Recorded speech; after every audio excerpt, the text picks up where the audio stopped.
Ladies and gentlemen, there is a mystery to peace that passes all understanding, a peace that does not come from controlling circumstances or avoiding difficult people, but from a divine yielding, a beautiful letting go.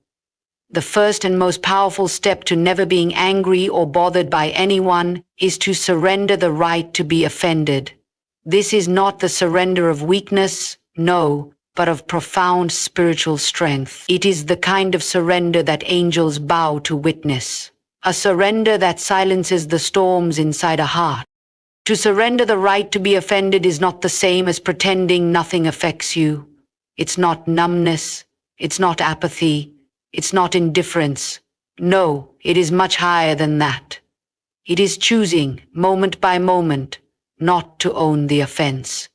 You feel the sting, but you do not adopt it. You see the words flung your way like arrows, but you do not let them pierce the sanctuary of your peace. You hear the tones, the criticisms, the sharp comments, but you do not wrap them around your identity. You let them pass through like wind through an open field. And how can that be? How can the heart remain soft when insulted, when disrespected, when misjudged? It is only possible when your peace is no longer negotiable, when your worth is no longer up for debate, when your soul has found its resting place, not in people's opinions, not in applause or approval, but in the quiet confidence that you are held in a greater love, a higher assurance. When that assurance fills your heart, you no longer need to react to every offense, because you are not trying to prove yourself to anyone. You are not building your identity with the fragile materials of praise or reputation. You are established, grounded, settled. So many live tormented by the actions of others, tossed to and fro by people's moods, trapped in the exhausting treadmill of reaction. Someone disrespects them, they react. Someone ignores them, they react. Someone forgets to say thank you, they react. But when the soul has been quieted like a child weaned from neediness, the offense simply has no room to land. It bounces off. It disappears into the background like a whisper lost in the roar of a waterfall. There is something beautiful that happens when you truly surrender the right to be offended. You begin to walk in a gentleness that confounds the proud. You speak with a kindness that no longer requires repayment. You smile at the very ones who tried to pull you into their storm, and you do not do it with gritted teeth. You do it with grace, because you know who you are. You are not pulled down into their drama. You are not baited into reaction. You live above, not in arrogance, but in divine serenity.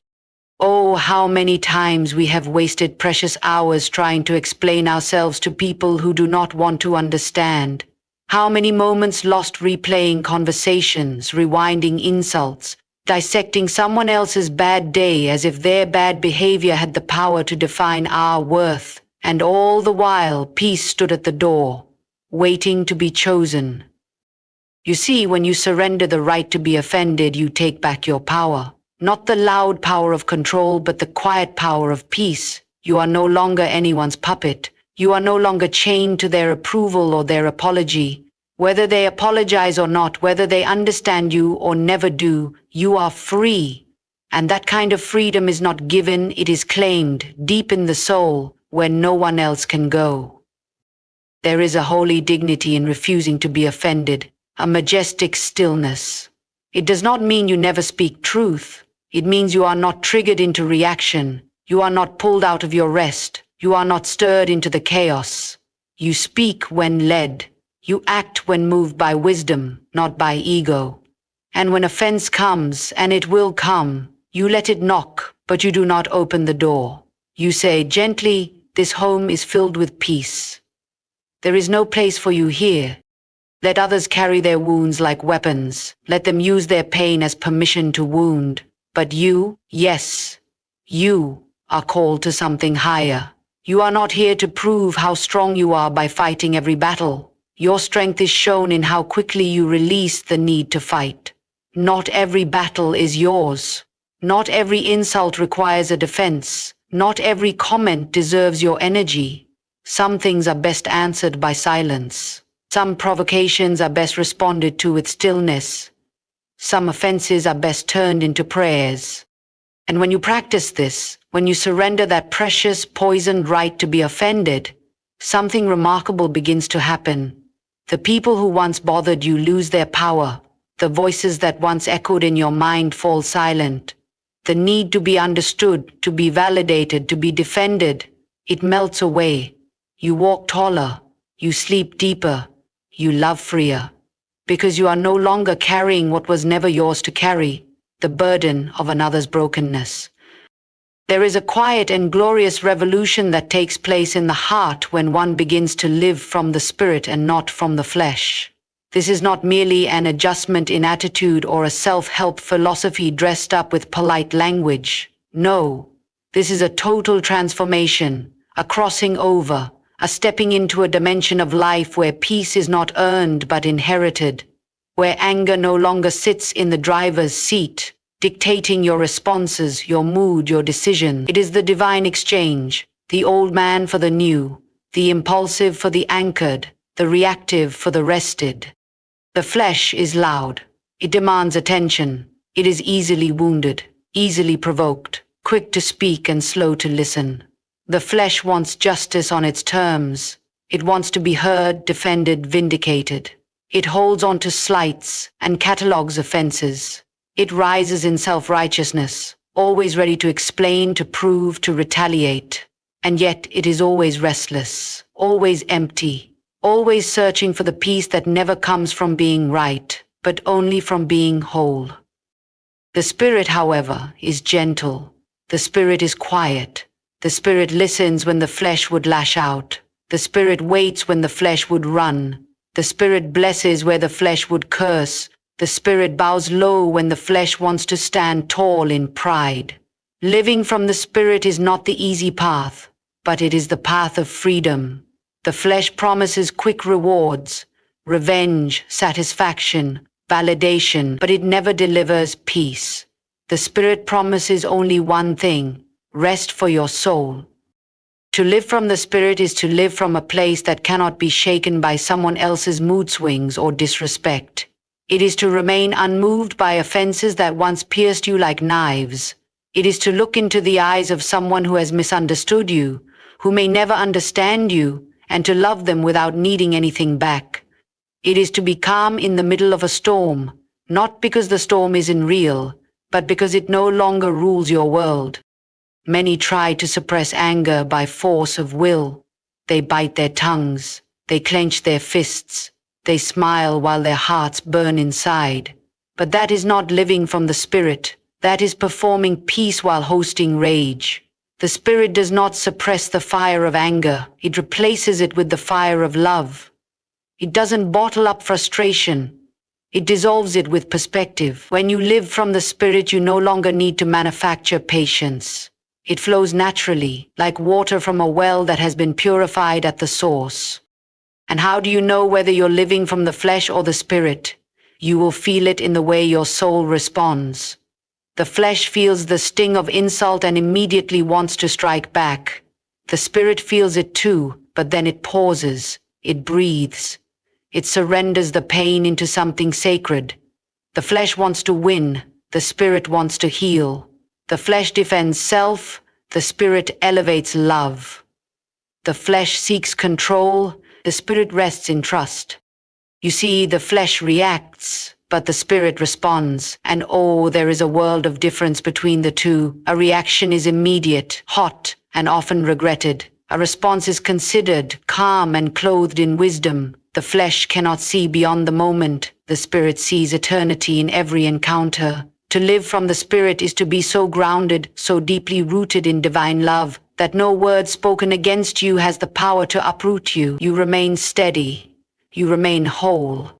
And it's not because you're unaffected. It's because you've made a decision, not once, but daily, to let the spirit lead. You hand over your impulses. You place your emotions on the altar. You let the fire of love burn away everything that does not serve peace. The person who cuts you off, the coworker who speaks over you, the friend who forgets you, the stranger who mocks you. Each becomes an opportunity to return again to that deep place within you, where the spirit whispers, "Stay with me. Do not rise with the storm. Let me be your voice. Let me be your shield." Living from the Spirit is not passivity, it is power under control. It is choosing the higher road when the lower one begs for your company. It is looking into the mirror and knowing that your dignity was never dependent on someone else's behavior.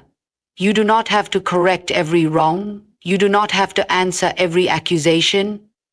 You do not have to carry the burden of everyone else's brokenness. The Spirit teaches you to let go of what is not yours and to hold tightly to what cannot be taken. Your peace. There will always be reasons to be angry. There will always be people who provoke. The world is full of voices that invite the flesh to rise, to war, to take offense. But there is a narrow road, a hidden way, a place of still waters and quiet confidence. Few find it, fewer stay, but those who do are not shaken. They are not moved. They are not broken by words or moods or shadows. They are led by something greater than emotion, greater than pride, greater than pain. They are led by the Spirit, and where the Spirit leads, there is always peace. There is something sacred that begins to unfold in the soul when it chooses, day by day, moment by moment, to become a dwelling place for love. Not the shallow love of sentiment or the fleeting warmth of convenience, but the deep, enduring, holy kind of love that fills every room of the heart and leaves no space for bitterness to take root. When the presence of love fills every corner of your being, anger no longer finds a resting place. Resentment has nowhere to sit. Irritation, impatience, frustration, they come knocking, but they find the house already full, already occupied by something far greater. The presence of love is not merely a feeling, it is a presence. It is an atmosphere. It is a way of being. It moves through you, not only as something you offer to others, but as something you become. When love becomes the substance of your inner life, everything changes. Not just how you treat others, but how you experience yourself. You no longer live on edge, braced for offense. You are no longer triggered by the moods of those around you. You are no longer quick to react because you have been made still from within. Imagine the heart as a house. In most, there are rooms that remain locked, rooms filled with old memories, past betrayals, hidden judgments, unspoken griefs. Many decorate the front room of their hearts with pleasantries, with polite smiles and practiced kindness. But deep inside, in the rooms that no one sees, anger lingers, suspicion lingers, pain lingers. But love does not come to decorate only the visible parts. Love wants to move into every room. Love knocks on the doors of those hidden chambers, not to judge, but to heal. Love moves through the corridors of your soul like a gentle wind, sweeping out the dust, opening the windows, letting in the light. And this love is not something you produce on your own. It is not manufactured. It is received. It is drawn down from a higher place, poured into the soul like oil into a lamp. And when it fills you, truly fills you, it begins to flow out into everything you do. You speak differently, you walk differently, you begin to see people not as threats to your peace, but as opportunities for love to overflow. Even the ones who test your patience, especially the ones who offend. You are no longer looking for reasons to be upset. You are looking for opportunities to remain in love. There is no greater freedom than this. To live unbothered, not because you've hardened your heart, but because you've opened it wide enough that offense gets swallowed up in compassion before it can ever take root.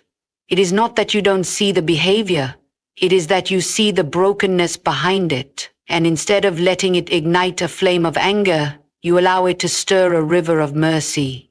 You see through the words, through the tones, through the postures. You see the ache beneath the anger, the fear beneath the pride, the need beneath the noise.